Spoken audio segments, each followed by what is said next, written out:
আসসালামু আলাইকুম। আজকে আমি মুড়ি আর গুঁড়ার দুধ দিয়ে ভীষণ সুস্বাদু করে মিষ্টি বানিয়ে দেখাবো। এই মিষ্টি দেখে এবং খেয়ে কেউ বুঝতেই পারবে না যে মুড়ি দিয়ে তৈরি করা। দেখতেও দোকানের মতো লুক আসছে আর খেতেও হবে অনেক সুস্বাদু। তাহলে চলুন দেখে নিই। প্রথমে চুলায় প্যান বসিয়ে দিয়ে দিচ্ছি চিনি 1/3 কাপ। যখন গলতে শুরু হবে তখন ভালো করে নেড়েচেড়ে নিব। নেড়েচেড়ে ক্যারামেল করে নিতে হবে। এইরকম সুন্দর কালার হলে সাথে সাথে লিকুইড দুধ 2 কাপ দিয়ে দিচ্ছি। দিয়ে নেড়েচেড়ে ক্যারামেলের সাথে ভালো করে মিক্স করে নিতে হবে। তাহলে অনেক সুন্দর কালার আসবে।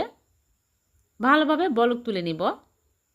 চিনি দিয়ে দিচ্ছি। চিনি কিন্তু পরিমাণ মতো দিতে হবে, যে যার স্বাদ অনুযায়ী অ্যাড করতে হবে। ভালোভাবে বলক চলে আসলেই মুড়ি দিয়ে দিচ্ছি 2 কাপ।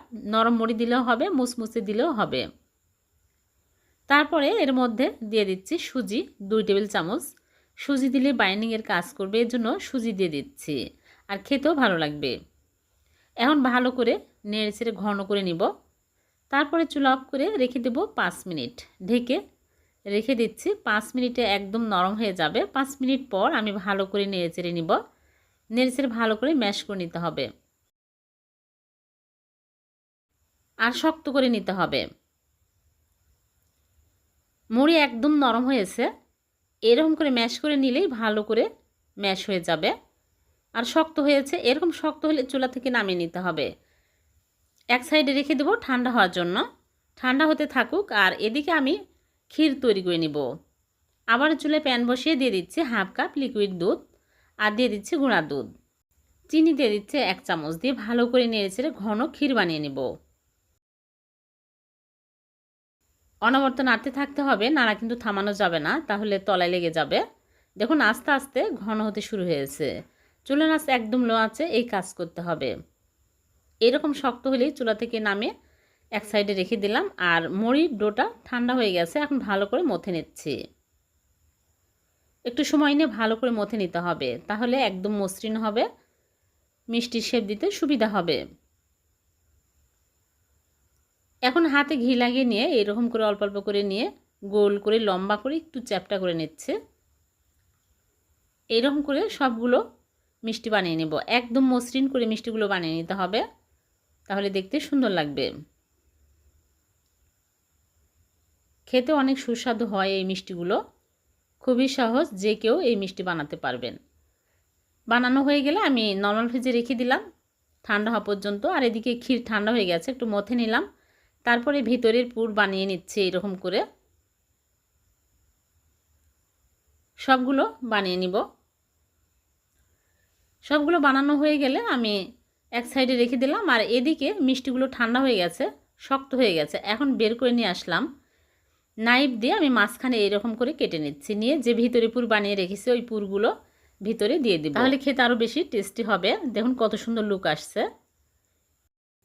যারা ছানার মিষ্টি তৈরি করতে পারেন না, তারা চাইলে এইভাবে মিষ্টি বানিয়ে খেতে পারবেন। মেহমান আসলে মেহমানকে আপ্যায়ন করলেও মেহমান বুঝতে পারবে না যে এই মুড়ি দিয়ে তৈরি করা এই মিষ্টি। খুবই সুস্বাদু হয়েছে। আর উপর দিয়ে মাওয়া ছিটিয়ে দিলাম। হয়ে গেল মুড়ি দিয়ে ভীষণ সুস্বাদু মিষ্টি। ভিডিওটি ভালো লাগলে লাইক কমেন্ট শেয়ার করতে ভুলবেন না।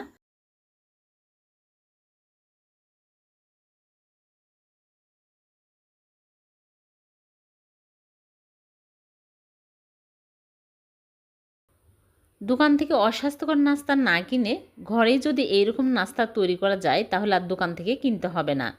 সকাল বিকালে চায়ের সাথে খাওয়ার জন্য খুবই মজার। আর মাত্র 10 মিনিটে তৈরি করে নেওয়া যায়। তাহলে চলুন দেখে নেই। প্রথমে একটা বাটিতে নিয়ে নিচ্ছি আটা 1 কাপ। আর বেসন দিয়ে দিচ্ছি 1/4 কাপ। আর স্বাদ মতো লবণ দিয়ে দিচ্ছে। তেল দিয়ে দিচ্ছে 1 চামচ। এখন কালো জিরা 1/2 চামচ দিয়ে ভালো করে মিশিয়ে নিচ্ছে। তারপরে আমি 1/2 কাপ পানি নিয়েছি, নর্মাল পানি, অল্প অল্প করে দিব আর মেখে নিব। এখানে আপনারা চাইলে আটার পরিবর্তে ময়দাও নিতে পারবেন। 1 কাপ দিয়েই কিন্তু অনেকগুলো হবে, আপনারা চাইলে আর বেশি করেও বানাতে পারেন। এই ডোটা বেশি নরম হবে না, শক্ত টাইপের হবে।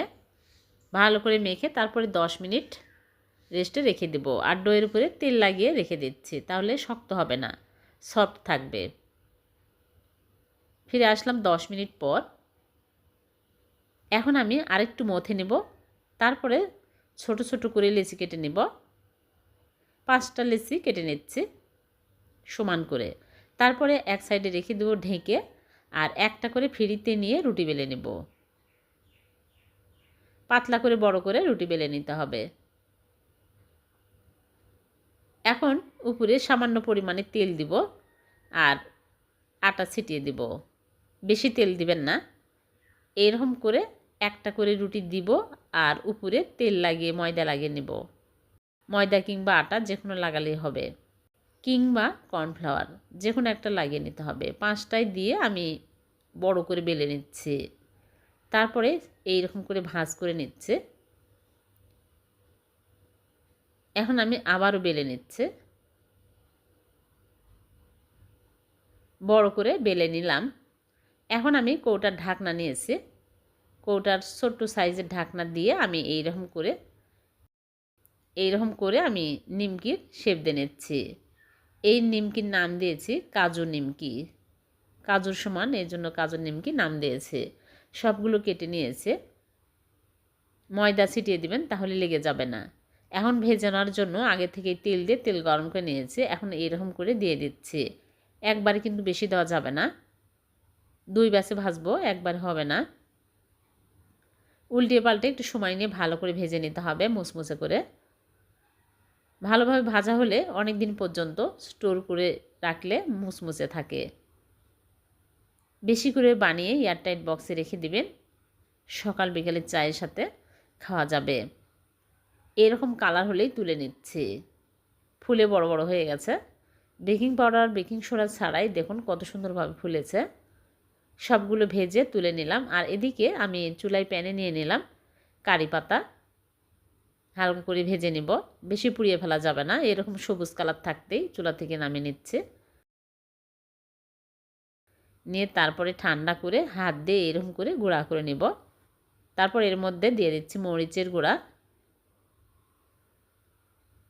আর দিয়ে দিচ্ছে ম্যাগি মশলা হাফ চামচ, হলুদের গুঁড়া সামান্য, আর বিট লবণ দিয়ে দিচ্ছি সামান্য। দিয়ে সবগুলো একসাথে ভালো করে মশলা রেডি করে নিব। মশলার সাথে ভালো করে মাখিয়ে নিব। হয়ে গেল কাজু নিমকি। খুবই টেস্টি, সকাল বিকালের চায়ের সাথে খেতে খুবই ভালো লাগে।